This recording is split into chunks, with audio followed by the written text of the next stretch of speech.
Hai, balik lagi di podcast Ngobams. Ngobrol bareng mahasiswa season 4 episode 3. Oke, bersama aku di sini Ale sebagai host 1 dan aku Caca sebagai host 2. Nah, kita balik lagi nih di episode 3 pada hari ini, yang tentunya kita bakal ngebahas topik yang sangat seru hari ini, yaitu overthinking 24/7 aku capek. Iya bener banget nih Ca, apalagi terutama kita yang sebentar lagi bakalan menghadapi UTS, terus juga kita dikejar-kejar deadline tugas gitu, jadi overthinkingnya tuh semakin menumpuk gitu. Iya bener banget tuh, kayak ya udahlah mikir aja dulu, ketemu jawabannya tuh nanti aja gitu kan. Kadang-kadang kita banyak mikirin kayak gitu ya, apalagi kayak kita nih anak organisasi tuh kayak kadang-kadang overthinking nih, kayak aku bisa nggak ya ngebagi waktu antara HMPS sama pelajaran di kampus. Bener banget, jadi hari ini kita itu nggak bakalan cuman ngomongin tentang pengalaman pribadi, tapi hari ini kita juga kedatangan tamu spesial. Di sini bersama Ibu Astri Fatwasari, MSI Psikolog, seorang dosen sekaligus psikolog yang juga dikenal aktif di bidang art terapi. Selamat pagi Ibu. Selamat pagi semuanya. Pagi, senang sekali bisa menyapa Ibu hari ini, terutama saya baru pertama kali bertemu dengan Ibu. Halo Ibu Astri, selamat datang di podcast Ngobams, ngobrol bareng mahasiswa episode 3. Boleh dijelaskan Bu gimana hari ini kabarnya dan perjalanan ke sini pasti macet banget ya Bu ya? Ya, terima kasih sebelumnya ya, karena memang lagi musim hujan, terus weekend, jadi mau nggak mau kita juga perlu struggling sehat raga dan juga sehat jiwa. Ini yang mau kita obrolin ya di hari ini ya. Kita senang banget hari ini bisa menyapa Ibu. Kita pengen punya banyak pertanyaan dan mungkin sharing session dengan Ibu yang mungkin sudah bukan sudah lagi, tapi memang sudah melewati perjalanan seperti kami di masa-masa kami. Jadi pasti Ibu pengalamannya udah banyak. Jadi kami pengen tahu deh gimana pandangan Ibu sebagai seorang dosen dan psikolog di tema kita di overthinking 24/7 aku capek. Jadi boleh kita mulai Ibu? Boleh. Oke. Di segmen pertama ini, kenapa mahasiswa sering overthinking? Jadi khususnya kita anak-anak psikologi yang padahal kita ini udah belajar tentang dasar-dasar psikologi, gimana pengelolaan emosi, pikiran, tapi kita itu tetap terjebak di lingkaran overthinking. Oke, baik. Ya, terima kasih pertanyaannya ya.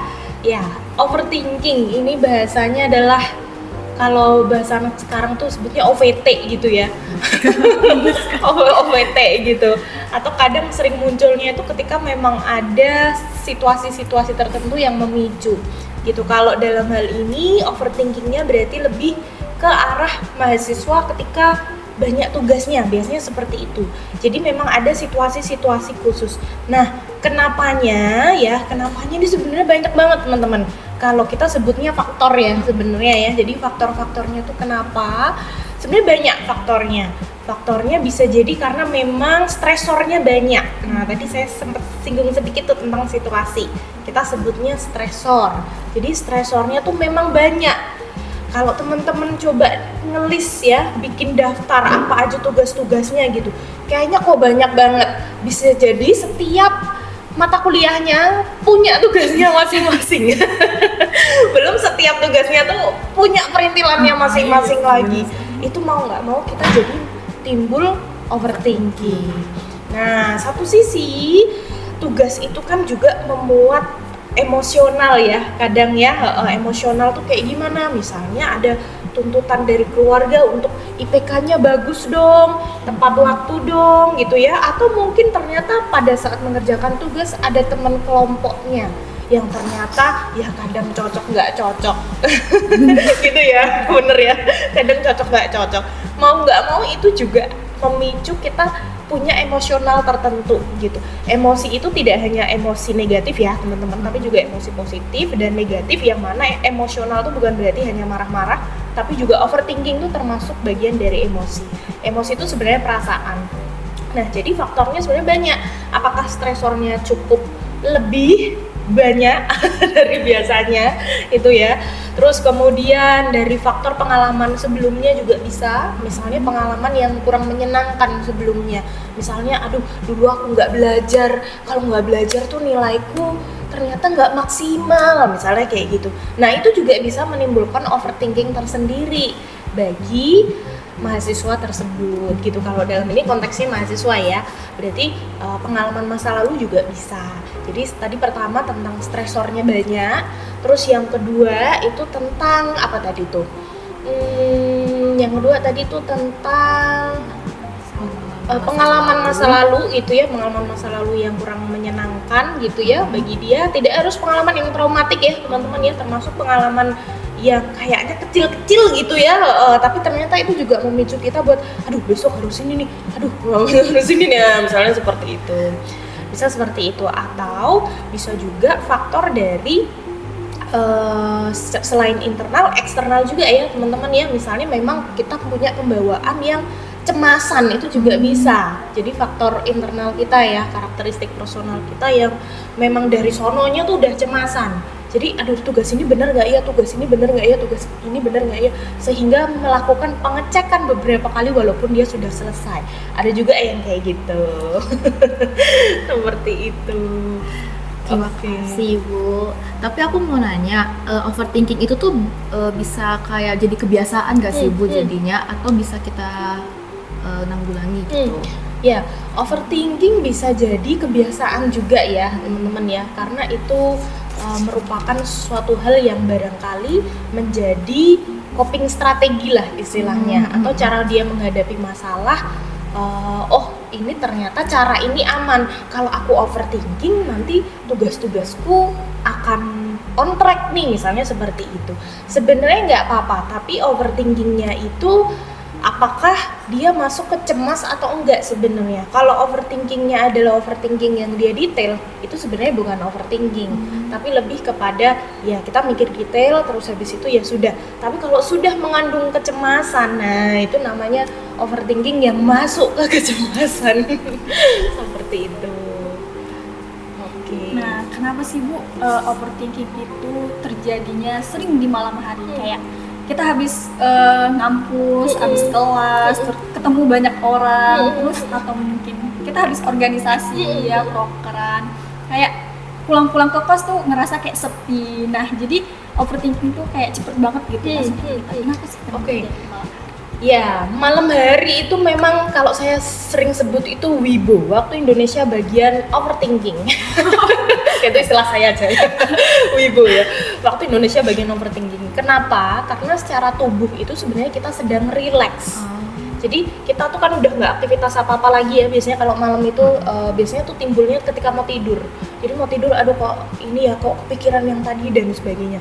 Nah itu karena tubuh kita memang lagi relax, sehingga pikiran-pikiran yang mengganggu itu cenderung muncul gitu. Sebenarnya tidak hanya pada saat mau tidur ya, ketika kita juga sedang relax itu kadang juga bisa muncul hal-hal demikian gitu. Misalnya kita lagi berdoa gitu ya, kita misalnya lagi ke gereja atau lagi ke musola gitu ya, lagi mau sholat, terus kok pikirannya jadi kemana-mana ya. Seperti itu ya, karena tubuh kita memang lagi relax. Jadi relax itu akan secara mekanisme tubuh kita akan nge-up apa yang jadi pikiran-pikiran dominan kita gitu. Jadi memang malam hari itu terutama karena mau tidur ya. Jadi mau tidur itu istilahnya saraf parasimpatetik kita lagi on gitu ya, sehingga kita akan lebih nge-up lagi tuh kayak notifikasi di pikiran gitu ya. Muncul ya, nggak hanya HP ya notifikasi yang muncul, ternyata pikiran kita juga punya notifikasi ting gitu. Oke, Bu. Overthinking tuh ini juga bisa dianggap sebagai stres yang kita buat sendiri gitu nggak sih Bu, atau gimana? Oke.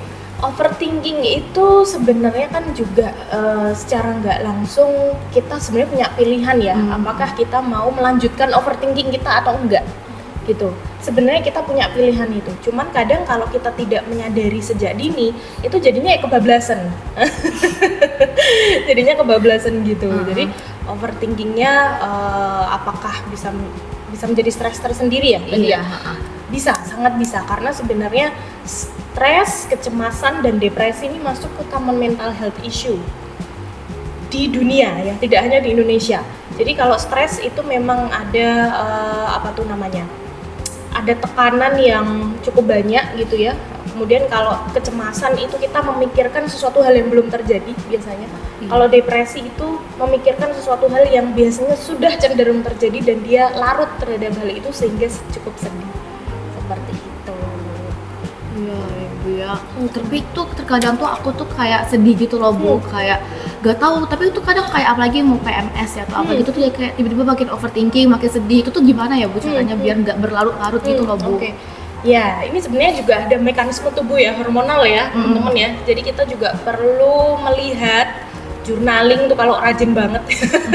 Jadi kita coba lihat tanggal-tanggalnya nih pas PMS atau enggak gitu. Karena memang biologically kita memang ketika PMS itu hormonnya tuh udah naik turun banget gitu. Termasuk saya juga. Saya kalau udah kok rasanya kayak gini gitu ya. Oh, ternyata pas dicek tanggalnya, oh ternyata pas PMS gitu. Nah, yang jelas ketika tahu hal itu segera disadari dulu ya. Kalau kita sebut namanya sebenarnya emotional awareness. Jadi kesadaran emosional itu sebenarnya menjadi kunci utama kita buat segera bangkit kembali dari perasaan-perasaan nggak nyaman. Gitu. Itu kalau misalnya kita overthinking kayak gitu Bu, kalau misalnya kita ngalihin dengan misalnya scrolling sosial media itu kadang ada dimana kita tuh makin overthinking itu kenapa? Nah, oke. Good question ya. Kenapa akhirnya kita scrolling malah jadi tambah overthinking? Karena sebenarnya scrolling itu nambah stimulasi. Sedangkan overthinking aja tuh kita stimulasinya sudah banyak. Stimulasinya sudah over. Namanya overthinking. Jadi udah stimulasinya udah over, terus ketambahan scrolling tuh kan informasinya banyak sekali dan kadang tuh campur aduk, emosinya tuh naik turun, ya nggak, kadang tiba-tiba melo, kadang tiba-tiba ketawa, kadang tiba-tiba receh. Jadi emosi kita tuh benar-benar kayak diaduk gitu, diaduk gini ya, kayak benar-benar diaduk gitu, jadi dicampur aduk. Ada beberapa individu yang dia itu cocok dengan cara scrolling karena dia mengalihkan, tapi ada juga beberapa orang yang justru tuh tadi tambah scrolling malah tambah stimulasinya malah makin banyak gitu. Kira-kira kegiatan apa sih Bu yang kayak bisa ngalihin kita overthinking? Kalau malam kan kita kayak ya udah ditinggal tidur. Nah, kalau misalnya di siang hari ketika kita lagi sendiri itu kira-kira kegiatan apa sih yang bisa ngalihin overthinking? Oke, mengalihkan overthinking ya. Oke, mengalihkan overthinking ini sebenarnya banyak opsi ya teman-teman ya. Cuman kurang lebihnya itu yang paling cocok untuk overthinking itu sebenarnya menulis. Karena menulis itu mau nggak mau kita menuangkan statement-statement yang sedang kita pikirkan. Overthinking itu kan biasanya bentuknya tuh ada kalimat yang muncul. Kayak misal, aduh ini gimana ya? Aduh nanti prakaryanya gimana nih? Aduh tadi podcastnya belum jadi nih. Misalnya ya. Aduh belum bikin skripnya gitu ya. Atau aduh tugas kuliahnya. Jadi ada statement-statement yang muncul. Pikiran itu biasanya bentuknya adalah kalimat.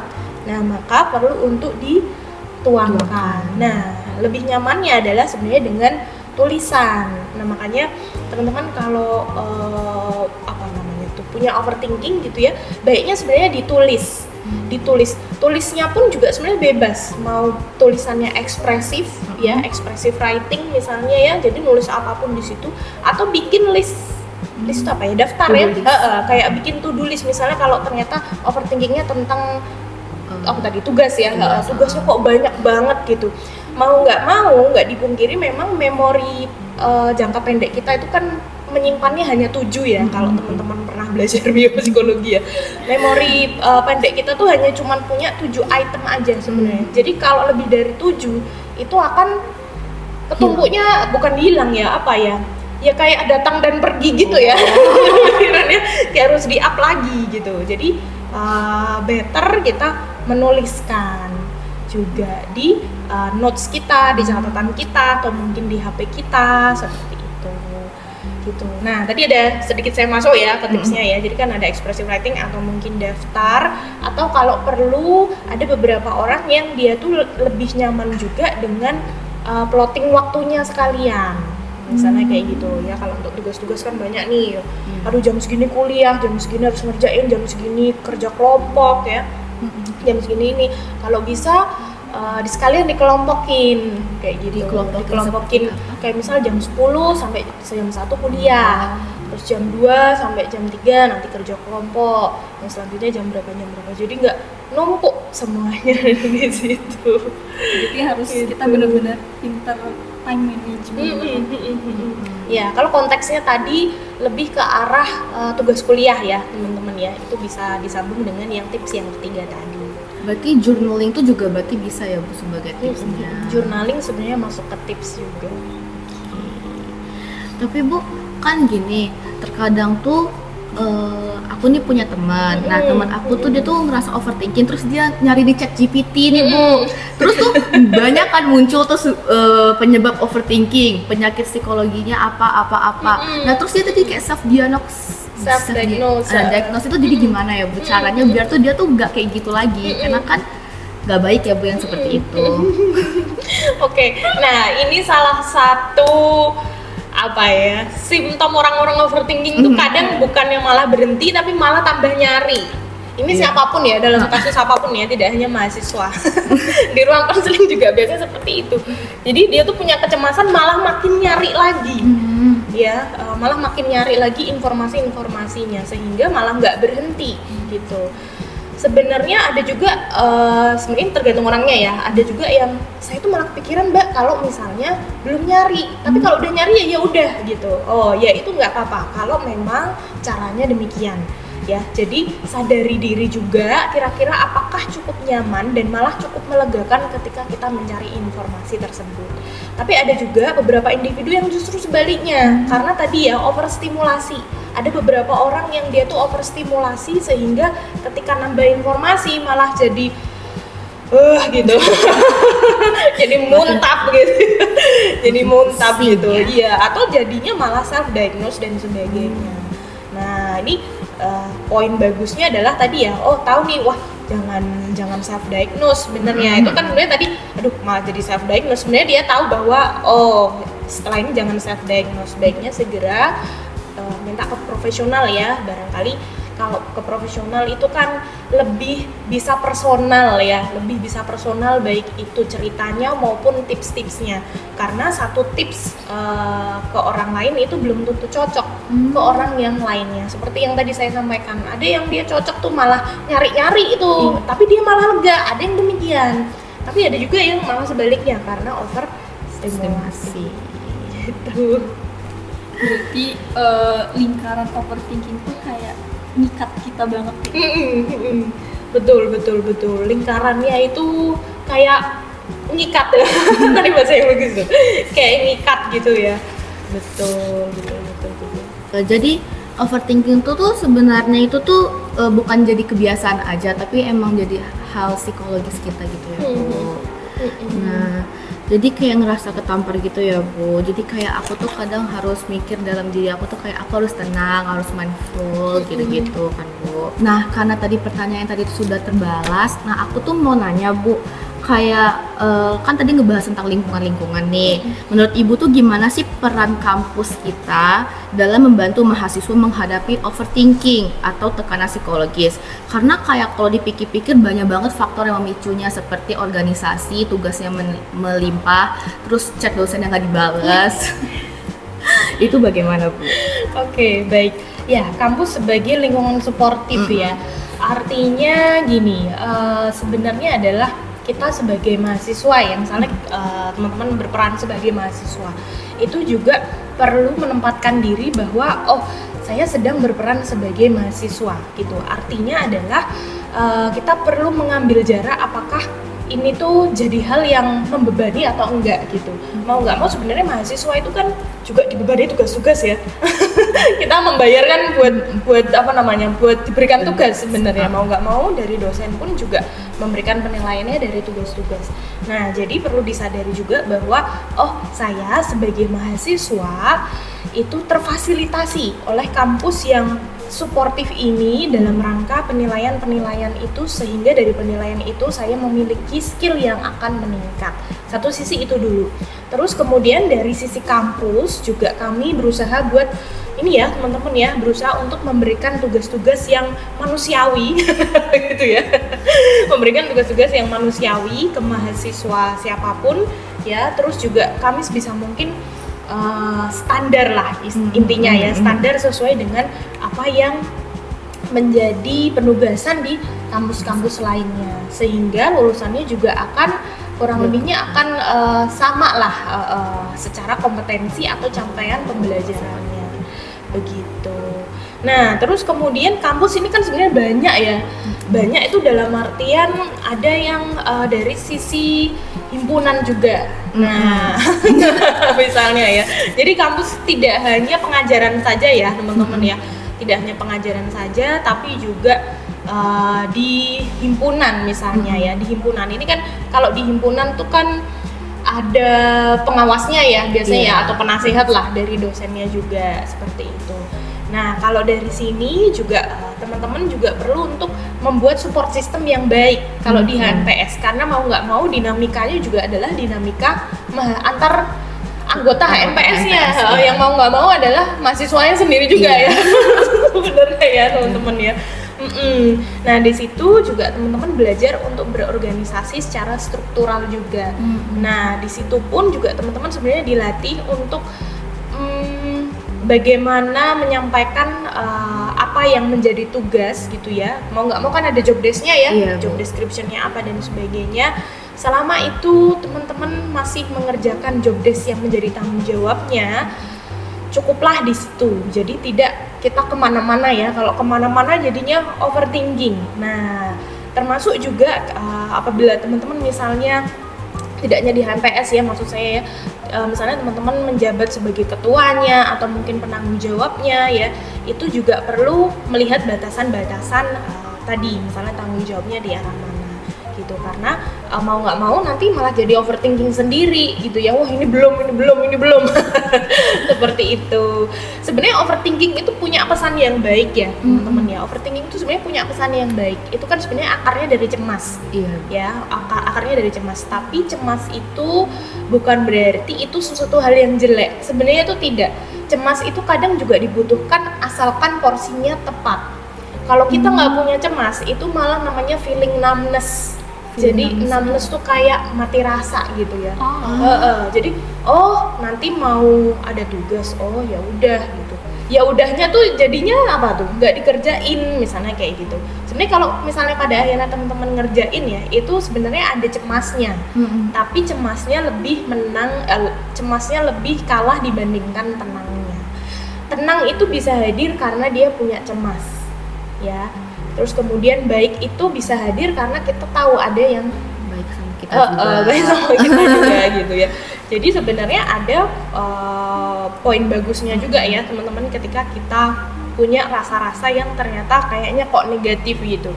Jadi jangan langsung kita kayak judgement ke diri sendiri. Aduh, kok aku overthinking, kok aku ini gitu ya. Bisa mungkin diambil pesannya apa sebenarnya di balik pesan-pesan overthinkingnya ini tadi gitu. Sebenarnya cara ini tidak hanya untuk overthinking aja ya, termasuk yang lainnya, misalnya kayak marah, sedih, itu juga bisa untuk kita analisis setelahnya kayak gitu ya, kayak ada pesan apa sih di balik emosi-emosi negatif yang sedang kita rasakan. Karena sebenarnya pesannya pasti baik. Misalnya overthinking ya, pesan baiknya apa? Pesan baiknya, ada yang perlu dipersiapkan. Biasanya kayak gitu. Overthinking itu kan, ada yang perlu dipersiapkan. Ya oke, kita ambil itu, makanya kalau bisa nulis. Jadi biar kita tahu, ini kayak gitu ya. Nah, karena sebenarnya itu tadi, setiap emosi negatif tuh sebenarnya punya pesan. Cuman kadang ada yang terlarut ke emosi negatifnya, ada yang segera mengambil tindakan apa yang harus segera dilakukan. begitu. Nah, tapi tuh ya Bu, kadang tuh ini balik lagi ke overthinkingnya, bukan ke lingkungan kampusnya, tapi kayak misalnya kita udah ngerjain tugas nih, terus udah berlalu tapi kita masih overthinking bahwa tugas itu tuh belum kita kerjakan, jadi kayak kita bolak-balik untuk memastikan itu tuh gimana sih untuk mengurangi. Oke, berarti itu kan sudah dilalui ya teman-teman ya, sudah dilalui. Nah, overthinkingnya ini kadang punya akar yang lain sebenarnya. Jadi overthinking itu kan biasanya itu ke sesuatu hal yang belum terjadi atau akan terjadi. Tapi bisa nggak overthinking ke hal yang belum terjadi? Sudah terjadi, itu juga bisa. Nah, biasanya pembalutannya itu bukan pembalutan kecemasan sebenarnya, tapi overthinkingnya lebih kepada penyesalan biasanya. Tadi belum ini gitu ya. Nanti kalau terus balik lagi ke kecemasan. Nanti kalau nilaiku kurang kayak gimana? Nanti kalau hasilnya nggak bagus kayak gimana? Jadi sebenarnya adalah kayak ada penyesalannya. Ada penyesalan apa merasa bersalah biasanya di seputarnya di emosi-emosi itu. Baru kemudian nanti kalau ini gimana? Jadi biasanya kalau overthinking yang masa depan tuh nanti kalau ini gimana? Itu biasanya kayak gitu ya. Iya. Nanti kalau ini gimana dan sebagainya. Begitu. Jadi kalau misalnya ada hal demikian, mau nggak mau memang harus stop thinking ya sebenarnya ya, tipsnya ya, karena itu memang sudah kejadian. Gitu. Dan barangkali ada pikiran yang membantu untuk menstopnya, misalnya kayak oke, ini sudah terjadi, apa yang mau aku lakukan sekarang, apa yang bisa saya lakukan sekarang gitu. Karena mau diputar-putar ke situ ya nggak akan bisa diulangi lagi ya. Jadi kadang tuh kalau udah over kayak gitu tuh apa ya Ibu, mungkin kita kayak takutnya self diagnosis gitu kan, kayak yang sebelumnya. Jadi mungkin ada beberapa orang yang punya kesadaran untuk konseling, tapi ada beberapa orang juga yang masih takut dan ragu untuk pergi konseling. Terutama walaupun kita masih psikologi ya Bu, kadang masih stigma tentang kayak kalau konseling ke psikolog itu masih yang dianggap negatif atau iya seperti itu. Itu gimana? Oke, baik. Ya, ini memang jadi PR bersama ya, teman-teman ya, terkait dengan stigma sebenarnya, mau nggak mau ya, terkait dengan stigma. Terus sebenarnya juga kampus psikologi dimanapun ya, saya lihat sebenarnya juga punya support untuk memberikan layanan konseling psikologi gitu, di kampus manapun ya yang saya lihat ya. Correct me if I'm wrong. Terus misalnya tadi saya balik lagi ke pertanyaan ya, walaupun sudah disediakan seperti itu, kadang juga pada akhirnya ada stigma ya yang masih muncul seperti itu.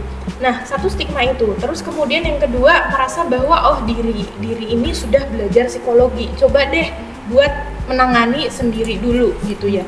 Menangani sendiri dulu tuh juga nggak masalah gitu, cuman pada akhirnya ketika ternyata butuh bantuan orang lain juga nggak apa-apa. Analoginya adalah misalnya kayak dokter gigi mungkin tahu giginya lagi karies gitu, tapi buat tindakan kan dia nggak akan lakukan tindakan itu sendiri, dia akan minta bantuan orang lain untuk minta tolong dong ini diambilin gitu ya. Atau ini ditambal gitu ya. Kok nambal sendiri malah pegel-pegel sendiri ya nanti ya, atau malah salah nambalnya kayak gitu. Jadi sebenarnya ya orang psikologi tuh masih ini ya teman-teman ya, terbawa stigmanya gitu. Kadang orang non psikologi aja tuh kadang juga masih ada stigmanya ya, masih ada stigmanya. Kayak gini kok ke psikolog, overthinking dikit kok ke psikolog ngapain kayak gitu ya. Nah sebenarnya kalau overthinking itu kalau kita sebut kayak flu ya teman-teman sebenarnya. Kenapa Bu? Kayak flu. Jadi flu itu tuh bisa menimpa siapapun. Setuju nggak? Setuju. Influenza flu itu maksudnya influenza. Bisa menimpa siapapun. Psikolog bisa nggak overthinking? Bisa. Kalau ternyata stresornya cukup kuat ya, terus bertubi-tubi ya itu akan overthinking. Karena sebenarnya overthinking itu kan dia punya perlindungan untuk menyiapkan hal-hal yang harus disiapkan ya. Tapi kalau bebannya terlalu berat dia akan keberatan gitu. Nah seperti itulah analoginya. Jadi kayak influenza bisa menimpa siapapun tentang overthinking itu. Nah, kalau kita flu kan boleh nggak tuh ke dokter? Boleh ya ke dokter ya. Kalau teman-teman sedang flu ya, boleh ke dokter. 3 hari masih oke lah, nggak apa-apa, nggak ke dokter. Tapi kalau dirasa kayak sudah lebih dari 3 hari, akan disaranin ke dokter nggak? Iya. Ya, akan disaranin ke dokter. Kita pakai analogi itu untuk overthinking. Overthinking misalnya, overthinking habis ujian itu nggak apa-apa, wajar. Ya, tapi ternyata kok masih kebawa ya 3 hari ke depan atau bahkan 2 pekan ke depan. Nah, maka ini perlu dikonsultasikan ke profesional, boleh ke konselor ataupun ke psikolog, atau misalnya kalau sudah mengganggu pola tidur, pola makan, ataupun mengganggu sensasi fisik ya, misalnya deg-degannya luar biasa dan sebagainya, boleh ke psikiater juga. Ngomongin tentang psikiater atau psikolog gitu, Bu, aku kan tadi ada ngebaca profil Ibu tuh bisa art healing. Nah, itu art healing tuh apa sih, Bu? Baik, ya, jadi kalau art healing itu sebenarnya platform saya dan rekan-rekan ya, kesehatan mental gitu. Teman-teman juga boleh banget kalau misalnya mau akses arthealing.id gitu ya, Instagramnya itu, atau kami juga ada websitenya. Nah, kami fokusnya di art terapi. Jadi art terapi itu akan membantu teman-teman untuk menguraikan ya, menguraikan, bisa tadi journaling juga, atau mungkin kalau ada beberapa orang yang nyaman dengan cara gambar gitu ya, bisa juga dengan menggambar gitu. Kalau misalnya gambarnya jelek gimana, Bu? Nggak apa-apa, karena kita tidak mengedepankan estetika. Justru kadang saya melihatnya semakin dia berani gambar jelek di sana gitu ya, justru malah dia semakin ekspresif. Semakin bisa menerima diri apa adanya. Nah, ini menarik ya teman-teman ya. Jadi semakin dia bisa menuangkan dengan aman, itu justru semakin baik, karena dia merasa ada ruang aman untuk dia mencurahkan hal-hal yang nggak nyaman buat dia. Gitu. Pernah tuh ada klien saya yang cuman warnain warna biru doang. Jadi dia ambil warna biru terus yaudah diwarnain biru titik langit. Gitu, dan itu nggak apa-apa banget. Jadi di platform itu setiap orang bebas untuk mengekspresikan apa yang dia rasa.